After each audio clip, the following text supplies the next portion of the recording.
যুক্তরাষ্ট্রের সবচেয়ে বড় শহর নিউ ইয়র্কের প্রথম মুসলিম মেয়র জোহরান মামদানি সম্প্রতি নিজের স্ত্রীকে ঘিরে তৈরি হওয়া এক বিতর্কের কারণে রাজনৈতিক চাপের মুখে পড়েছেন জনপ্রিয় এ রাজনীতিক। বিতর্কের শুরু তার স্ত্রী রামা দুয়াজির অতীতের একটি চিত্রাঙ্কন কাজকে কেন্দ্র করে, যা ফিলিস্তিনি লেখক সুসান আবুল হাওয়ার সঙ্গে সম্পর্কিত বলে কিছু ডানপন্থী সংবাদ মাধ্যমে প্রকাশিত হয়।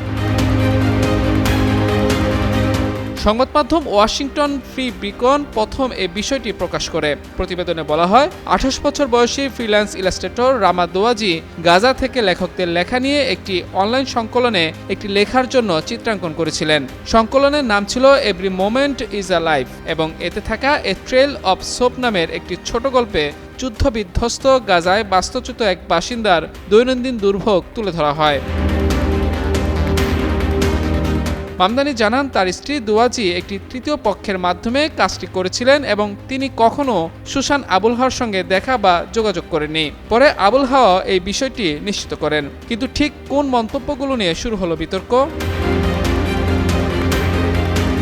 রিপোর্টগুলোতে আবুল হাওয়ার অতীতের কিছু সামাজিক যোগাযোগ মাধ্যম পোস্ট তুলে ধরা হয়। সমালোচকদের মতে তার কয়েকটি মন্তব্যে সব ইহুদি মানুষের প্রতি ইঙ্গিত করা হয়েছে বলে মনে হতে পারে। তবে আবুল হাওয়ার দাবি, তিনি ইহুদি জাতির বিরুদ্ধে নয়, বরং জায়নিস্ট ক্ষমতা কাঠামো এবং গাজার উপর ইসরায়েলের সামরিক হামলার বিরুদ্ধে ক্ষোভ প্রকাশ করেছিলেন। বিষয়টি নিয়ে সংবাদ সম্মেলনে মামদানি জানান, তার স্ত্রী ওই মন্তব্যগুলো আগে দেখেননি এবং তিনি সরকারের কোনো আনুষ্ঠানিক ভূমিকাতেও নেই। তিনি বলেন, মার্কিন প্রশাসন সব ধরনের বিদ্বেষের বিরুদ্ধে। ওই ধরনের বক্তব্য সম্পূর্ণ অগ্রহণযোগ্য এবং নিন্দনীয়।